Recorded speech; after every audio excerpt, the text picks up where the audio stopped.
का सही कालानुक्रम क्या होगा?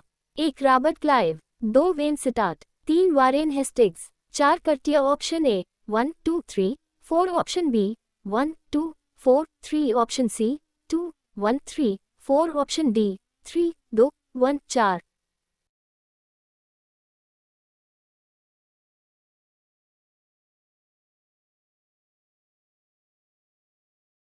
Correct answer. Explanation. Robert Clive 1757, 1760, 1765-1767, Plassey की विजय 1757। वेंसिटाट 1760-65, बक्सर के युद्ध के समय बंगाल का गवर्नर था। कर्टियर 1769-72 के समय 1770 में बंगाल में आधुनिक भारत का प्रथम अकाल पड़ा। वारेन हेस्टिंग्स -1772-85, ये बंगाल का अंतिम गवर्नर था, जिसे रेगुलेटिंग एक्ट 1773 के तहत बंगाल का प्रथम गवर्नर जनरल बनाया गया।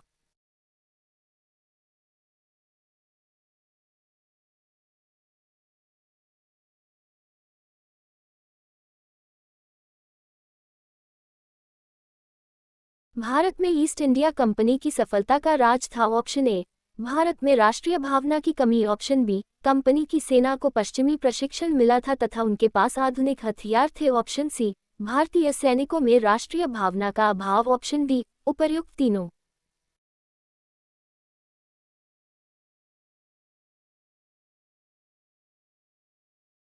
Correct answer. एक्सप्लेनेशन। सन 1600 में स्थापित ईस्ट इंडिया कंपनी की भारत में सफलता का राज भारतीयों में राष्ट्रभावना की कमी, कंपनी की सेना को आधुनिक प्रशिक्षण प्रमुख है। ईस्ट इंडिया कंपनी भारत में व्यापार करने हेतु आए, लेकिन धीरे धीरे भारत की राजनीतिक परिस्थितियों का लाभ उठाकर यहाँ की सत्ता पर आधिपत्य स्थापित कर लिया।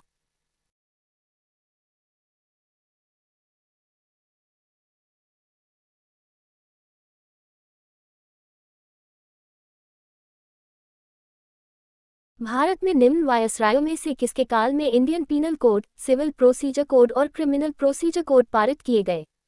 Option A, lord Mayo. Option B, lord Dalhousie. Option C, lord Canning. Option D, lord Dufferin.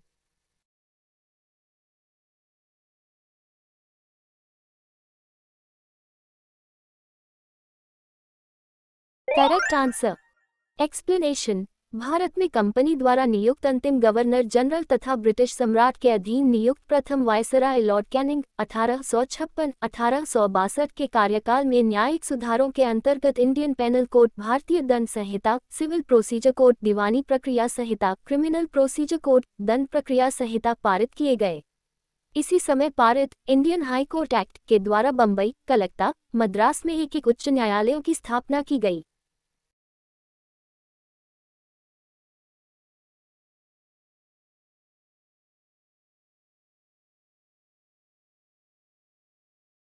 निम्नलिखित में से ब्रिटिश सरकार का वह गवर्नर जनरल कौन था जिसने भारत में डाक टिकट शुरू किए थे? Option A, lord Dalhousie. Option B, lord William Bentinck. Option C, lord Canning. Option D, lord Auckland. Wrong answer. Explanation. भारत में डाक टिकटों की शुरुआत 1852 में हुई। 1 जुलाई 1852 को सिंध के मुख्य आयुक्त सर बटलेफ रोरे द्वारा सिर्फ सिंध राज्य में और मुंबई कराची मार्ग पर प्रयोग के लिए सिंध डाक नामक डाक टिकट जारी किया गया।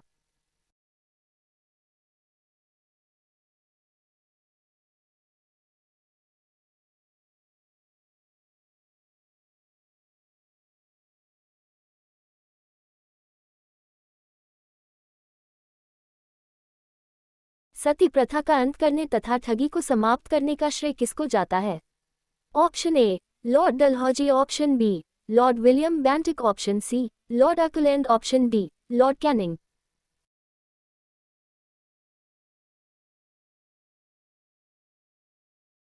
Correct answer. Explanation. Brahmo Samaj के संस्थापक राजा राममोहन राय के अथक प्रयत्नों से लॉर्ड विलियम बेंटिक ने अधिनियम 1829 के नियम 17 द्वारा सती प्रथा को अवैध घोषित कर दिया था। पहले ये नियम केवल बंगाल के लिए था, फिर 1830 में ये बम्बई और मद्रास में भी लागू कर दिया गया।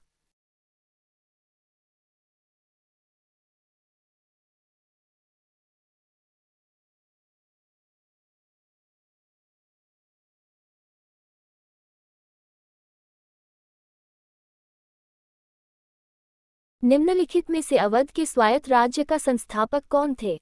Option A Shuja ud Daula, option B Saadat Khan Burhanul Mulk, option C Safdarjung, option D Sher खां।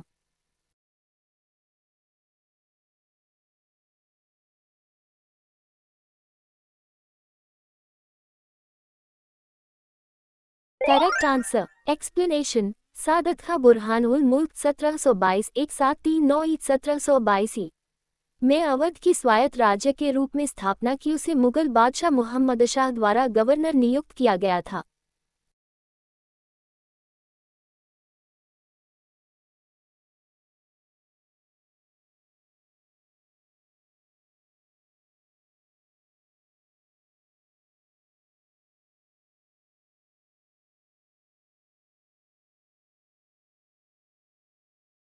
निम्नलिखित में से किसने मीर कासिम तथा शुजा-उद-दौला के साथ मिलकर अंग्रेजी ईस्ट इंडिया पर युद्ध घोषित किया और वे बाद में बक्सर के युद्ध में अंग्रेजों से पराजित हुए?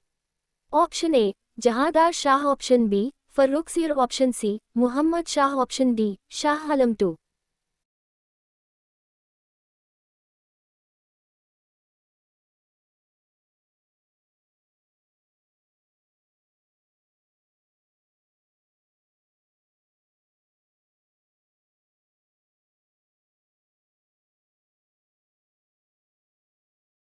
करेक्ट आंसर एक्सप्लेनेशन बक्सर के युद्ध में एक और मुगल सम्राट शाह आलम द्वितीय, अवध का नवाब शुजा-उद-दौला तथा मीर कासिम थे। दूसरी ओर अंग्रेजी सेना का नेतृत्व उनका कुशल सेनापति कैप्टन मुनरो कर रहा था।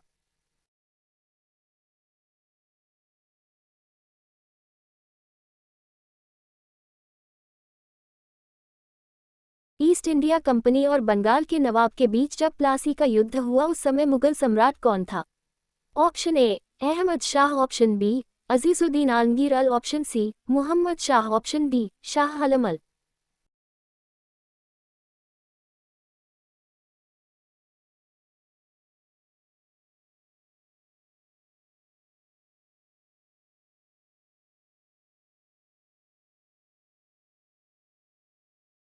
Wrong answer explanation Azizuddin Alamgir द्वितीय 1699 1759 उर्दू 3 जून 1754 से 11 दिसंबर 1759 तक भारत में मुगल सम्राट रहा।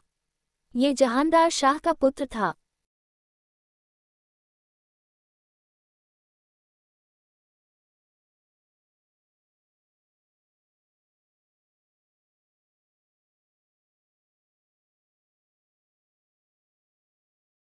ईस्ट इंडिया कंपनी के नेतृत्व में रॉबर्ट क्लाइव का उत्तराधिकारी निम्नलिखित में से कौन था? Option A Bentinck, option B Cornwallis, option C Hastings, option D Wellesley.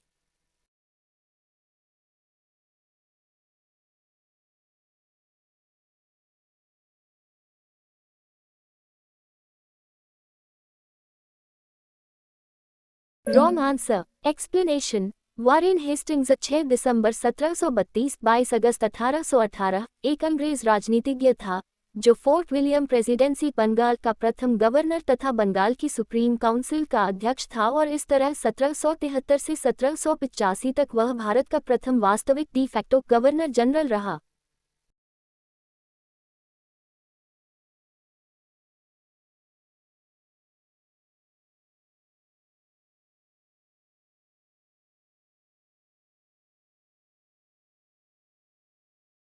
नवाब सिराजुद्दौला एवं ईस्ट इंडिया कंपनी के बीच संघर्ष का प्रमुख कारण था? ऑप्शन ए अंग्रेजों ने सिराजुद्दौला के राज्यारोहण का विरोध किया, ऑप्शन बी अंग्रेजों ने व्यापार छूटों का दुरुपयोग किया, ऑप्शन सी अंग्रेजों ने बंगाल में फ्रांसीसियों के उपनिवेश चंद्रंगा पर हमला किया, ऑप्शन डी काला कारावास ब्लैक होल की घटना का होना।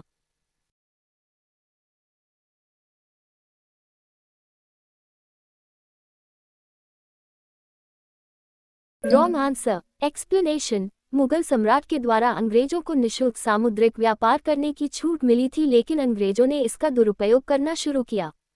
वे अपना व्यक्तिगत व्यापार भी निःशुल्क करने लगे और देशी व्यापारियों को बिना चुंगी दिए व्यापार करने के लिए प्रोत्साहित करने लगे। इससे नवाब को आर्थिक क्षति पहुंचती थी। नवाब इन्हें पसंद नहीं करता था। जब उन्होंने व्यापारिक सुविधाओं के दुरुपयोग को बंद करने का निश्चय किया तो अंग्रेज संघर्ष पर उतर आए।